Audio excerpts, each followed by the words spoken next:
ओम नमो भगवते वासुदेवाय। प्रिय भक्तगणों, आज मैं आपको ज्येष्ठ मास महात्म के 11वें अध्याय की कथा सुना रहा हूँ, जिसमें हम वर्णन करेंगे गंगा महात्म वर्णन। ऋषि लोग कहने लगे कि हे स्कंद जी, सभी योग पापों का नाश करने वाले हैं और पुण्य को देने वाले हैं, तो फिर ज्येष्ठ मास को कैसे श्रेष्ठ कहा गया है, तो विधि पूर्वक हमसे कहिए।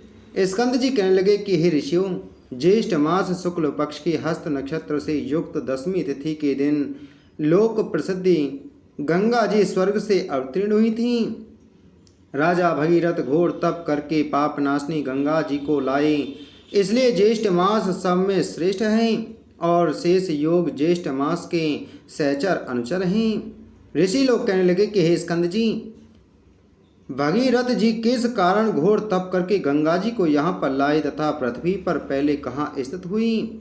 स्कंद जी कहने लगे कि जब समस्त ब्रह्मांड का निर्माण करने के लिए विष्णु भगवान के नाभि कमल में से ब्रह्मा जी प्रकट हुए, उस समय ब्रह्मा जी एक हाथ में कमंडल और अन्य हाथों में वेदों को धारण किए हुए थे।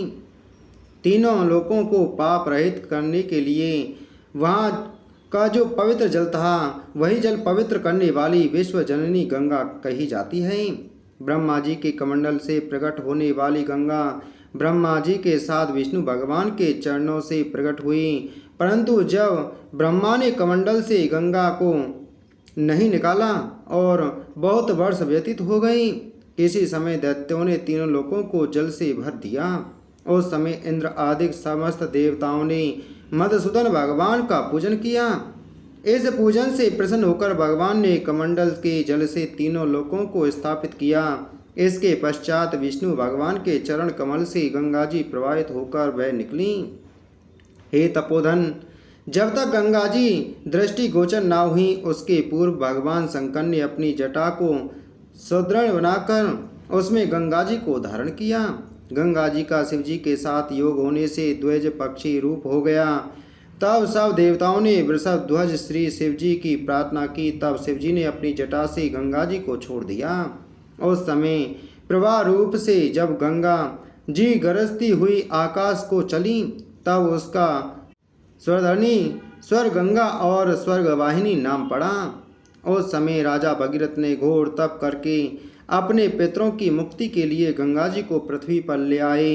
वहाँ पर शेष आदि की स्तुति करने पर गंगा जी पाताल गुफा को चली गईं। उस पाताल से राजा भगीरथ द्वारा लाई गई, इसलिए गंगा जी का भागीरथ नाम पड़ा। जब राजा जनों ने गंगा जी का पान कर लिया और उसको दक्षिण कान से निकाल दिया, तब उसका जगती तल में पुरुषा जानवी नाम पड़ा। यही गंगा तीनों लोकों में भ्रमण करती है और तीनों लोकों की रक्षा करती हैं, इसलिए जगत में गंगा नाम त्रिपद पड़ा।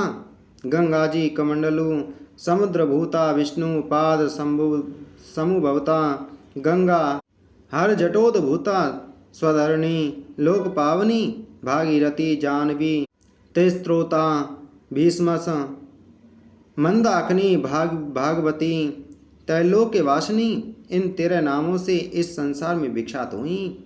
जो मनुष्य इन 13 नामों का रात्रि तथा दिन में पाठ करते हैं, उनका वास भागीरथी गंगा नदी के तट पर होता है, इसमें कोई संशय नहीं है। इन नामों के पदों से जो नित्य नमस्कार करते हैं, वे सब पापों से मुक्त होकर अंत में शिवपुर कैलाश हो जाते हैं।